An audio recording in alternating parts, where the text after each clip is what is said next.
What if I told you that the more you plead with a narcissist for an apology, the less likely you are to ever receive one?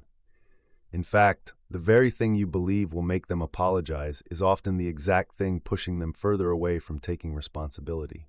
But here's the unexpected truth. When you do one particular thing, something most people hesitate to do, a narcissist can suddenly feel pressure to apologize. And yes, it can actually work. Before we go deeper, if you've ever dealt with someone who refuses to take responsibility for hurting you, make sure to like this video and subscribe. This channel is all about understanding these patterns so you can protect your peace and your power.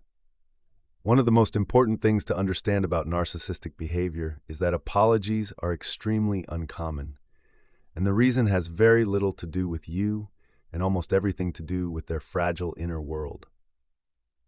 To most people, an apology is simply an act of accountability. It means recognizing that you hurt someone and owning it. But for a narcissistic personality, an apology represents something far more threatening. It feels like admitting weakness, imperfection, or losing control. Their self-image is built on the belief that they must appear superior, flawless, and always justified in their actions. When someone asks them to apologize, it challenges that carefully constructed identity. Because of this, the narcissistic mind quickly shifts into defense mode. Instead of reflecting on their behavior, they begin protecting their ego. This protection can show up in several ways. They might deny what happened, downplay the hurt they caused, shift the blame onto you, or completely rewrite the story so they appear to be the victim.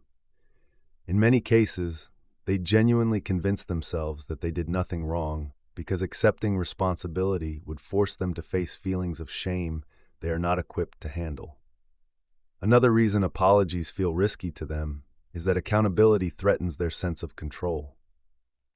If they admit they hurt you, they lose the upper hand in the interaction. Narcissists often view relationships through the lens of power rather than mutual care.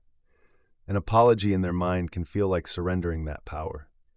This is why pleading, arguing, or repeatedly asking for an apology rarely works. The more pressure they feel to admit fault, the more their defenses rise and the further they move away from genuine accountability. Another key dynamic in narcissistic relationships is the role of emotional reactions. Narcissists often rely heavily on what psychologists call emotional supply, which is the energy they receive from other people's responses. This supply does not always have to be admiration or praise. In many cases, frustration, anger, pleading, or emotional pain can provide just as much reinforcement for their behavior. When someone reacts strongly to them, it confirms that they still have influence and control over that person's emotional state. When a narcissist hurts someone, and that person responds with intense emotion, the narcissist may interpret that reaction very differently than a healthy person would. Instead of seeing the pain they caused and feeling empathy, they may see the reaction as proof that they still hold a powerful position in the relationship.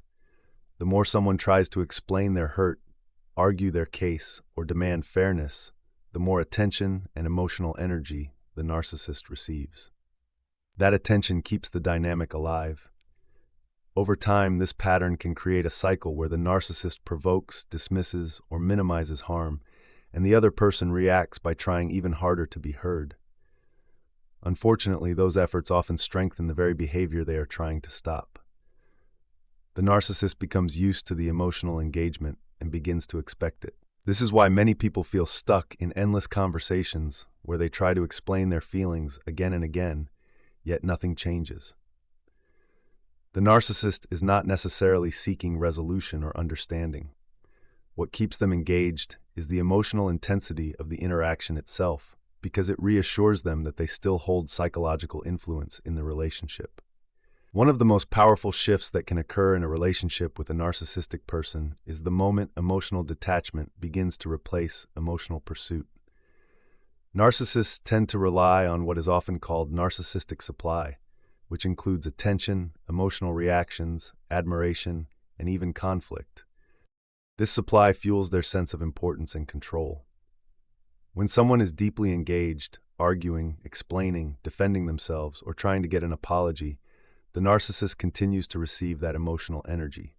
In many ways, the relationship becomes a system that revolves around their reactions and their ability to provoke responses. Detachment interrupts that system. Emotional detachment does not mean becoming cold, harsh, or completely indifferent as a person. Instead, it means choosing not to invest emotional energy into the narcissist's manipulative patterns. Rather than reacting with anger or desperation, the person begins to respond calmly, briefly, or sometimes not at all. The emotional intensity that once fueled the dynamic slowly fades away. For a narcissist, this shift can be deeply unsettling. They are accustomed to knowing exactly how to trigger a response, whether it is guilt, fear, frustration, or the need for approval. When those reactions stop appearing, the familiar script no longer works. Their usual tools, provocation, blame, silent treatment, or dismissiveness, no longer produce the same results. Without that emotional feedback, the narcissist may begin to feel a loss of influence. The person they once controlled emotionally now appears steady and less reactive. This creates uncertainty and sometimes even anxiety because the narcissist realizes that their ability to dominate the emotional dynamic is weakening. Another powerful shift happens when consistent boundaries enter the relationship. Narcissists are very used to testing limits. In many situations, they push, dismiss, or ignore other people's needs simply to see how far they can go without consequences. If the other person repeatedly explains, forgives, or tolerates the behavior without any real change in response, the narcissist learns that the boundary is not truly firm. Over time, this pattern teaches them that they can continue their behavior without facing accountability. Consistent boundaries interrupt that pattern. A boundary is not just a statement like, "Please do not treat me this way." It becomes powerful only when it is followed by a change in behavior. For example, if someone calmly communicates that disrespectful conversations will no longer be entertained and then actually removes themselves from those interactions when they happen, the dynamic begins to shift. The narcissist suddenly encounters a limit that cannot be negotiated through manipulation, guilt, or emotional pressure. At first, narcissists often respond to boundaries by testing them even more. They might become dismissive, sarcastic, or attempt to provoke an argument. Sometimes they escalate their behavior to see if the other person will break their own rule. This testing phase is common because the narcissist is trying to determine whether the boundary is real or just another request that can be ignored. When the boundary remains steady and calm over time, it begins to disrupt their usual strategies. They realize that certain behaviors no longer produce the same access, attention, or control they once did. That consistency forces them to confront a new reality in the relationship where their actions finally have consequences. Silence and emotional calm can create a type of psychological pressure that narcissists are often unprepared for. In many toxic dynamics, narcissists rely on predictable reactions. When they provoke, criticize, or hurt someone, they expect the other person to respond with anger, pleading, explanations, or attempts to fix the situation. Those reactions give the narcissist a sense of control because they can steer the conversation, twist the narrative, or escalate the conflict to maintain dominance in the interaction. When someone responds with silence or calm instead of emotional intensity, the pattern is suddenly interrupted. Silence in this context is not passive or weak. It is a deliberate refusal to participate in the emotional chaos that the narcissist may be trying to create. Instead of arguing or defending themselves, the person simply steps back, disengages, or responds briefly without feeding the drama. For narcissists, this lack of reaction can feel confusing and uncomfortable. They are used to knowing exactly how to push emotional buttons. When those buttons stop working, they lose a key source of psychological reassurance. The silence leaves them without the usual signals that confirm they still have influence over the situation. Over time, this calm detachment can create pressure because the narcissist realizes that their tactics are no longer producing the desired response. The emotional stage they once controlled becomes quiet, and the absence of reaction removes the drama that used to revolve around them. That silence can push them to face the possibility that their behavior is no longer effective in keeping the other person engaged or under their influence. Self-respect quietly but powerfully shifts the balance in a relationship with a narcissistic person. When someone begins to value their own dignity, time, and emotional well-being, the dynamic that once revolved around pleasing or accommodating the narcissist starts to change. Narcissists often gravitate toward people who are empathetic, patient, and willing to give repeated chances.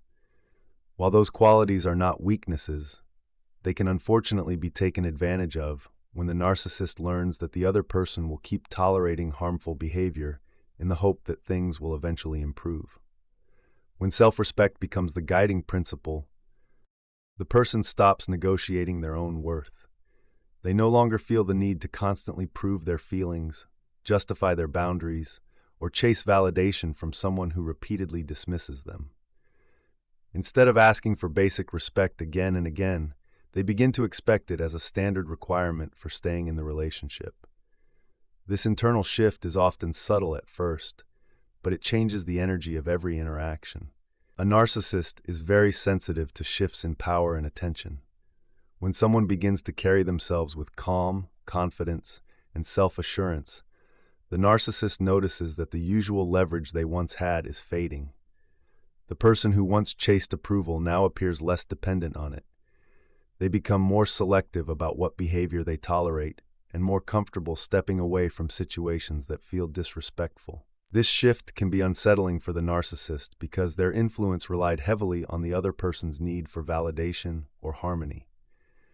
When self-respect replaces that need, the narcissist realizes that maintaining access to the relationship may require adjusting their behavior. When manipulation stops working, accountability becomes much harder for a narcissist to avoid. In many relationships with narcissistic individuals, manipulation acts as their primary strategy for escaping responsibility. They may deny events, twist conversations, shift blame, or distract from the original issue by creating new conflicts. These tactics work because they pull the other person into endless explanations, emotional debates, and attempts to defend their own reality. As long as the conversation stays trapped in that cycle, the narcissist never has to truly face what they did. The situation begins to change when those manipulative strategies stop receiving the expected response. Instead of arguing over every distorted claim or trying to correct every accusation, the other person remains calm and refuses to participate in the confusion. They acknowledge the situation briefly or hold their boundary, but they do not chase the narcissist into the maze of blame shifting and emotional chaos. Without that participation, the usual escape routes start closing. The narcissist cannot easily redirect the conversation or provoke an emotional reaction that distracts from their behavior. When manipulation fails repeatedly, the focus quietly returns to the original issue, the harm that was caused. This does not automatically mean the narcissist develops genuine empathy, but it can create a situation where they realize their usual defenses are no longer effective. If their goal is to restore access, regain influence, or stabilize the relationship, they may begin to recognize that avoiding responsibility is no longer producing results. In that moment, the possibility of an apology sometimes appears, not necessarily from deep understanding, but from the realization that accountability has become the only workable path left. The final piece of this dynamic is understanding that when a narcissist does apologize, the motivation behind that apology is often very different from what people expect. Most people associate apologies with empathy, remorse, and a sincere desire to repair the harm they caused.